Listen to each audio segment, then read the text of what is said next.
All right, this is looking at Eisenhower's New Look policy from 1951 until 1958. And so what we're going to, or 1952 until 1959, I think it is, until 1960 when JFK takes over. So we've got the big stick and good neighbor policy. What we're really looking at is Eisenhower's policy towards the hemisphere. And when we look at that, one of the things we need to consider is that although Latin America did have some actions, and under Eisenhower there was quite a few instances where the United States intervened, this is really considered a backwater and a less of a concern than other things that the hemisphere was dealing with, or that the world was dealing with. Eisenhower had a lot of issues within other parts. And so when we consider or look at this, we see that Latin America might be more of a minor concern for Eisenhower than Berlin and Eastern Europe and the revolution in Hungary and what was going on in Czechoslovakia and what was going on in the Suez Canal and Vietnam, that this seems to be just one of the areas that he was dealing with. Another thing we need to look at is the big stick to good neighbor policy, and just do a little review and go over what a good neighbor policy is in order to then say, well, then Truman began to change that and Eisenhower continued that change. So what we have here is the good old-fashioned, basically the gunboat diplomacy, where Roosevelt created the Roosevelt Corollary, which basically stated that we will intervene in the internal issues of a country in order to keep Europe out. And this is the Republic of Santo Domingo, or Dominican Republic, where Roosevelt... You have a voluntary meeting in the library at this time. Roosevelt began to deal with Roosevelt began to deal with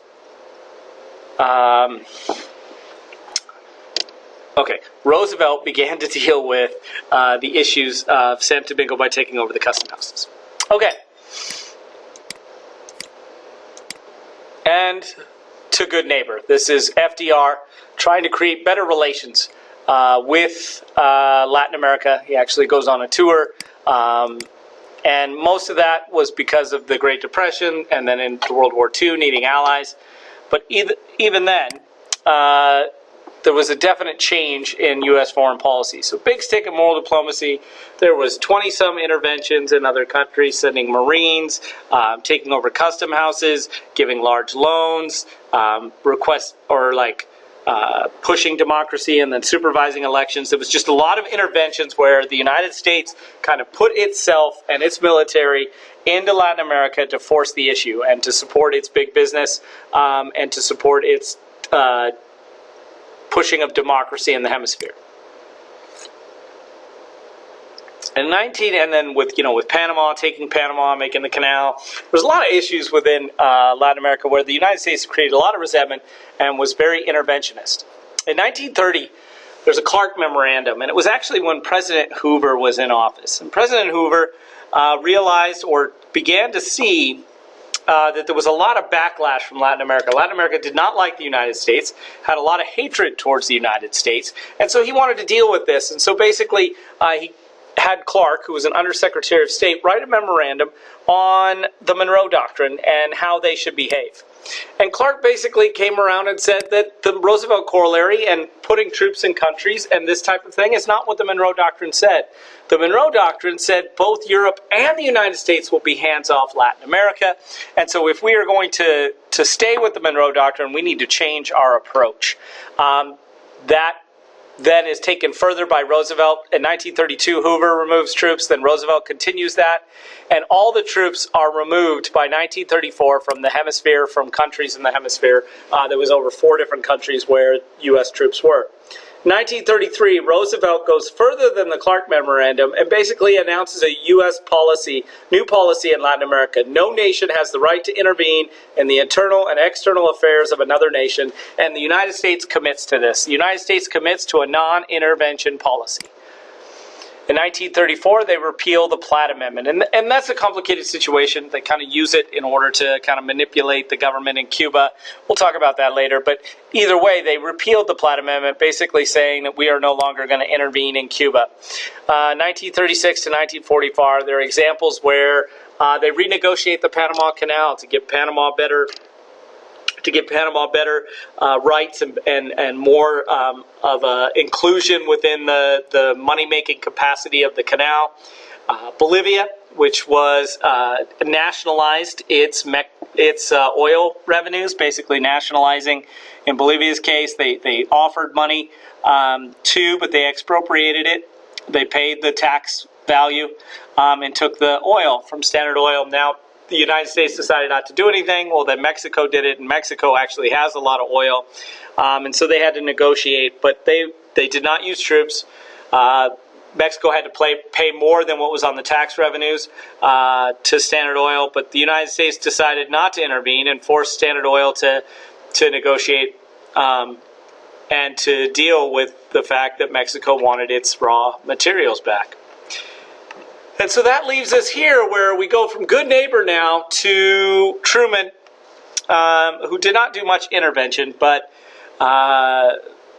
definitely started some trends that we're going to continue here with Eisenhower. Real quick, though, Canada is actually part of the hemisphere, so this can be used. In order to establish a defense for a new range Soviet bomber, the U.S. created NORAD with Canada. The Soviets eventually, in 1957, came up with a new long-range bomber, so now mass retaliation didn't work anymore. And the U.S. created NORAD with Canada because they assumed that they would be attacked over the Canada mainland. And during Eisenhower's presidency, Canada grew closer to the United States in diplomatic and military terms, but Canada still has the little brother syndrome in that they fear U.S. domination. They fear that the U.S. will dominate their culture, their government, their choices. And so it took 4 years to negotiate this mutual defense agreement, as Canada had cold feet and did not want to get too close to the United States. And although Canada is very close during the Eisenhower presidency, they begin to diverge from the United States as the Cold War continues. So now we're going to move into Eisenhower's policy, which is a definite departure from good neighbor. So Dulles, black and white thinking, he was pro-business. He believed, and that's John Foster Dulles, the Secretary of State, that countries that were in the U.S., and those that were with the U.S. and those that were not. And if you were not with the U.S., you were against the United States. And he saw this, and he was also pro-business. So if you were anti-U.S. business or hurt business interests, you often were considered a communist. And in that case, Dulles looked at U.S. business and U.S. business being able to operate in the hemisphere as crucial moving forward. Eisenhower continues Truman's containment policy, and his main strategy to deal with containment in the hemisphere was to give military aid. So the Mutual Security Act, which was put in by Truman, was extended under Eisenhower to be MAP, or Military Assistance Program. It became a part of the hemispheric, or part of the U.S. government. And over $500,000 by 1954, or $500 million by 1954, was used within the Caribbean alone in military aid and military training. In 1957, Eisenhower opened the Office of Public Safety, or OPS, in 1957, which trained security forces of U.S. allies around the world, basically for anti-communism, that the police forces, the better trained they were, the more that they could put down rebellions. One of the results of this, and I think you could blame some of this on Truman, but a lot of this on Eisenhower as well, that 13 of the 20 countries were ruled by military dictatorships by 1954, which were pro-U.S. These dictators are strongmen, could be very brutal, were very unpopular within Latin America and unpopular within their countries most of the time. And so over 13 of the 20 countries that the United States gave assistance to had military dictatorships because of this strategy of choosing to train the military and give military aid. Dulles refused to have the United States Department to intercede, despite a lot of protests, because the dictator Perez Jimenez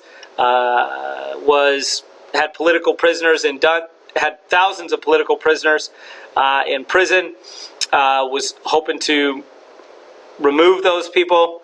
Eisenhower awarded the Legion of Merit to Manuel Ordea of Peru, and Jimenez as well, of Venezuela. And both of these men were removed later in Eisenhower's term, but in both these cases, you have a situation where these guys were given the Legion of Merit for anti-communism, but they were not very positive leaders for their countries and were very unpopular. Courage of the people. Bolivia. Now, Bolivia is a very different story here. So, Bolivia is a poor country. Not much wealth and resources. No seaport. They lost that in wars with in other Latin American countries. And basically their major resource was tin. And basically 3 families owned all the tin mines. They lived mostly in Europe. And so most of the wealth was going out of the country. So Bolivia, under the MNR, which was a socialist political party, they won elections in 1951. Truman didn't oversee them. They then wound up rebelling and taking power by 1952. They nationalized. They nationalized all the major industries, including tin mines. They nationalized anything that wasn't already taken in order to control. Then they begin land reform, where they take poor farmers' land and begin to give it to people so that they can begin farming. Now, Truman didn't recognize them, which led to them taking power in 1952. But Eisenhower and Dulles take a very different approach here. And instead of getting the CIA to overthrow, they took a moderate approach, as they gave loans, grants, and technical assistance of millions of dollars to Bolivia, including training the military, which in 1964 they lose. 1964, the military takes over and undoes a lot of what the MNR wanted to do. One of the things that might have caused them to take this more moderate approach was that there wasn't U.S. private investment in the country. And the MNR, although had some socialist ideals of land reform and nationalization, they made it clear that they weren't communists and that they were anti-communists. And so by doing this, the United States did not necessarily overthrow them. They were able to stay in power and do positive things for the Bolivia. But again, a lot of that was undone when the police or the military took over because of the way they've been equipped by the United States. All right, that brings us to British Guiana and a guy by the name of Cheddi Jagan. Now, Cheddi Jagan was an outspoken Marxist and was part of the British Guiana political party, or Communist Party. But what's interesting is he takes power, wins an election, and the CIA had already spent millions in an anti-propaganda campaign against Cheddi Jagan within the country. They were giving it to labor unions, trying to U.S. labor unions that were working with labor unions in British Guiana, trying to get rid of them. What's interesting, though, is this is a colony of the British. And the British have their CIA, or their intelligence forces. And their intelligence, basically, on Cheddi Jagan said that he is a communist, but he is not trying to overthrow the government. He is not working with the Soviets. He is willing to work within a democracy. He's willing to work within this, as they were running their own even though they were still a colony of the British, they were running it. Now, there were 2 U.S. companies, that Connecticut Copper and Reynolds Metals, that were really worried about nationalization because they had large holdings in the country. Well, instead of dealing with it like they did with Bolivia, basically, although Great Britain didn't feel like Shagan was a threat or a communist threat, Eisenhower put political pressure on Britain to nullify the election and to take him out of power, and that's what Great Britain did. They put troops into the country and removed Chetty Jagan from power. So we have two different kind of polar opposite issues within the hemisphere there, and obviously Bolivia was different than both Guatemala and British Guiana. All right, Nixon. As you can see here, Nixon's limousine is being attacked. And you might ask why. Well, his first visit in 1955, Nixon was impressed by two unpleasant and unpopular dictators in Cuba, by a guy by the name of Batista, and Nicaragua's Anastasio Somoza, who was a unsavory dude, killed thousands of Nicaraguans, both of whom were in Nixon's words, deal effectively with commies. The preoccupation with the communists pushed the U.S. into unsavory relationships, not just in Guatemala, not just in Cuba, not just in Nicaragua, but in Peru and Venezuela and other larger South American countries. Nixon, like all Republicans, wanted stability, anti-communism, and a favorable climate for U.S. businesses. However, he seemed to have his eyes more open in realizing that there were some problems within Latin America. With public speeches and in the State Department and with the Export-Import Bank for more help for Latin America. He was mainly ineffective, but he believed that Latin America deserved this help and that by giving this help, the U.S. would be helping themselves. Nixon's second visit was what we see here on the screen. In 1958, his visits made headlines. Many Latin American countries were highly dependent on U.S. producers, and when the U.S. went through a recession in 1957 to 58, it hit Latin American countries hard. And you begin to see this kind of mass protest where they're attacking, trying to overturn the limousine, and attacking Nixon. The aim of Nixon's visit actually was to go and before he went, Senate Foreign Relations Committee were worried by reports that Latin American diplomats were deeply disappointed by U.S. attitude toward their continent and that the United States was very unpopular in Latin America. They requested testimony by the State Department that reported relations were never better. As you can see, the State Department was had their head in the clouds a little bit and not looking at the reality. Before going into Argentina, to witness the inauguration of Arturo Frondizi, who he actually wound up being late to that inauguration. He went to Venezuela or Paraguay, where he met with General Alfredo Stroessner, who was a very unpopular kind of strong man, one of the most brutal of all the dictators. The visits to Peru and Venezuela were marked by violence, protests against Nixon. When Nixon attempted to go to one of the famous universities there, he was barred by 2,000 students who threw spit tobacco on him, threw fruit and bottles and rocks.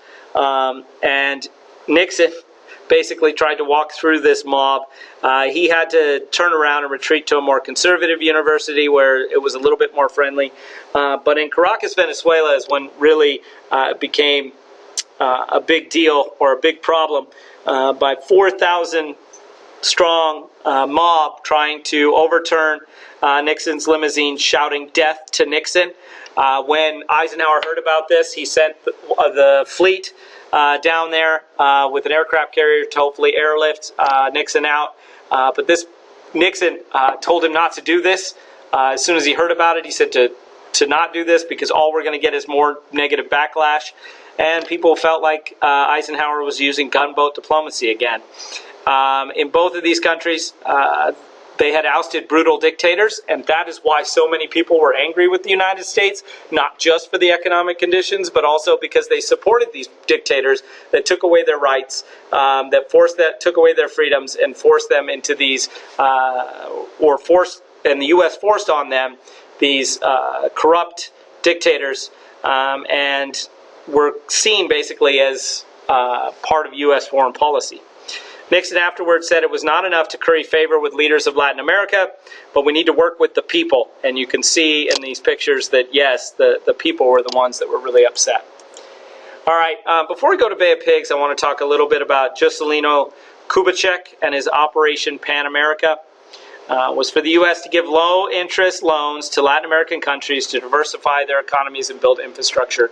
Brazil was asking for $3 million. One of the things that is interesting here is that, that Brazil wanted what other Latin American countries want, what Fidel Castro in the active Bogota, or part of the active Bogota era where he was asking for $30 billion to fund economic development in the hemisphere.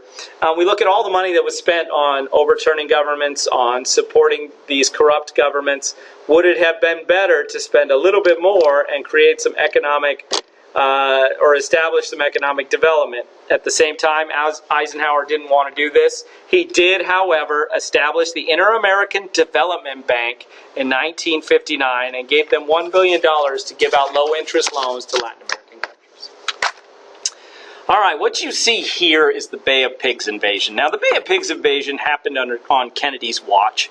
It might have failed because of Kennedy, but what we have to see is that basically Castro came to power in Cuba. He immediately did not go to the United States for help. He didn't want the United States' help. He wanted to show Cuba that he was going to stand on his own.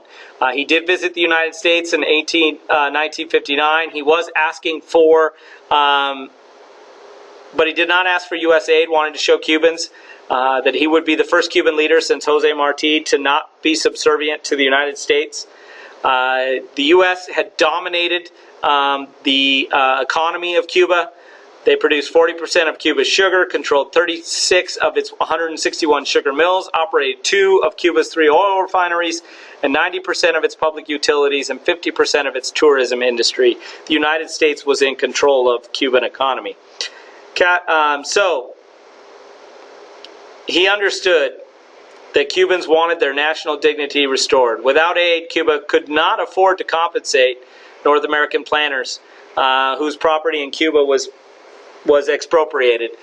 So they wound up nationalizing without paying these businesses, and that turned Eisenhower administration and Dulles against him because they are pro-business. And immediately, instead of maybe working out a deal with Castro, instead of working out a deal with these companies, the United States cuts Castro off, cuts Cuba off, and Eisenhower orders the CIA to look into overthrowing Castro. Despite what the National Security Council and the CIA basically come up with later, is that we should follow more non-interventionist policy. But Eisenhower refused that. He wanted to get rid of Castro. But that was much more difficult than said. Castro had spies everywhere. He was more informed on what the CIA was doing than Eisenhower himself. He was clear on what was going to happen, and the Bay of Pigs invasion was doomed from the start. Also, Castro was not as unpopular as some of the others, nor was he willing to give up power as quickly as Arbenz did. So the Bay of Pigs invasion winds up being a disaster, and it sets the Kennedy administration back and makes them look weak to the Soviets, and probably set up what we call the Cuban Missile Crisis. So that is Eisenhower's New Look policy. It took a little bit longer than I wanted to, but hopefully this will be helpful to you, and then we'll have activities to do following to really break down this policy as we finish up looking at Eisenhower's New Look policy and its effect on the region.